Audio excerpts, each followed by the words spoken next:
To the crisis in Ukraine, the latest with Russia. The United States has delivered a formal written response to Russia's demands.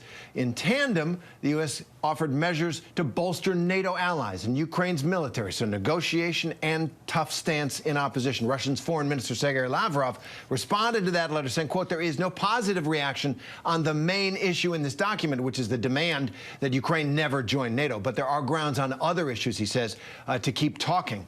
More than 100,000 Russian troops massed around Ukraine's borders, and Russia just released new video here showing warships taking part in what his defense ministry says are just drills out in the Black Sea nearby. ABC News senior foreign correspondent Ian Pannell live from Kiev once again in Ukraine with more on this. Ian, good to see you.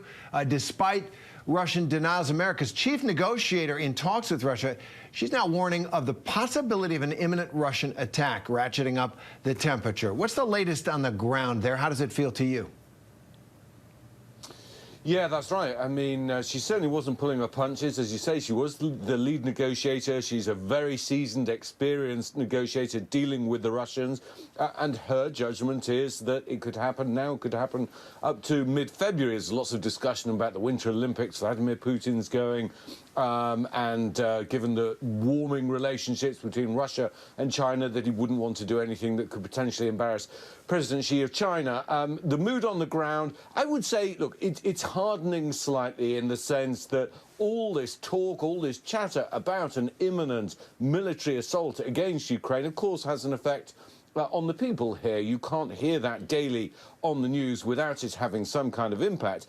I think if you looked a week or so ago, the mood was pretty relaxed, that people didn't feel that it was imminent. I don't think the government still does. We're going to be talking to President Zelensky in the next 24 hours or so, and he has repeatedly made the point, appealing to the nation for calm, saying don't panic, but made the point that, yes, Russia's built up these forces, but he doesn't think an attack is absolutely imminent.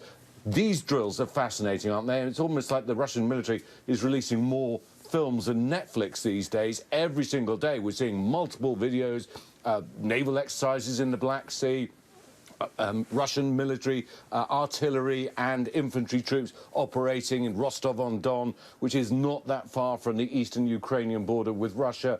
They're clearly trying to send a signal here. They say they're just exercises, just drills. But if you talk to Ukrainians, they'll say, no, this is intimidation. This is exactly what we've had to live with. They invaded our country 8 years ago in 2014, and this is what we have to live with every day. And maybe that's why they have a slightly different perspective to people in Washington. Right. But, Ian, it does look like with the exercises, with the dwindling of diplomatic discussions and the louder and stronger words and warnings, that the tension is escalating, that there is a sense that the ratchet is turning. We've seen how that can trigger actual conflict so many times in history. What comes next? Whose court is the ball in now?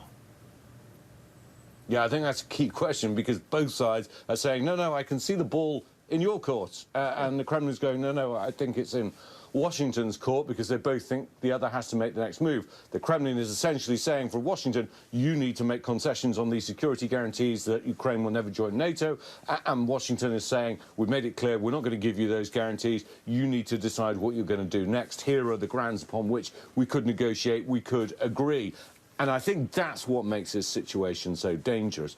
It's not so much that the presence of Russian troops has ramped up that it looks more dangerous today than yesterday. The reason it looks more dangerous today than yesterday is because there isn't a diplomatic solution. We're no closer to that, although they've agreed to carry on talking. This fundamental point that you and I have discussed repeatedly, that the two sides can't agree on, in other words, the future status of Ukraine vis-à-vis NATO, they can't agree on that. There is no agreement to be done on that. Is it enough for the Kremlin? If it isn't, then that's what increases the risk of something happening. And, you know, you only have to look at the tension, not on the border between Ukraine and Russia, but on this de facto border between the separatists held east of the country. These are pro-Russian separatists. They were helped by the Kremlin to take over the east of the country. Russian troops undoubtedly were involved in that operation, and regular Ukrainian troops. That's where we've been a couple of times over the last 2 months. That's where a lot of people go down to look at the tension there.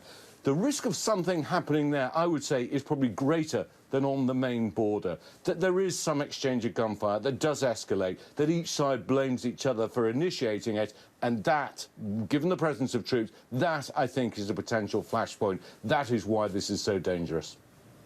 And we're off to the races then, either by accident or by design. It is a complicated and dangerous game being played out there. Ian Pannell, live from Ukraine for us. Thanks very much.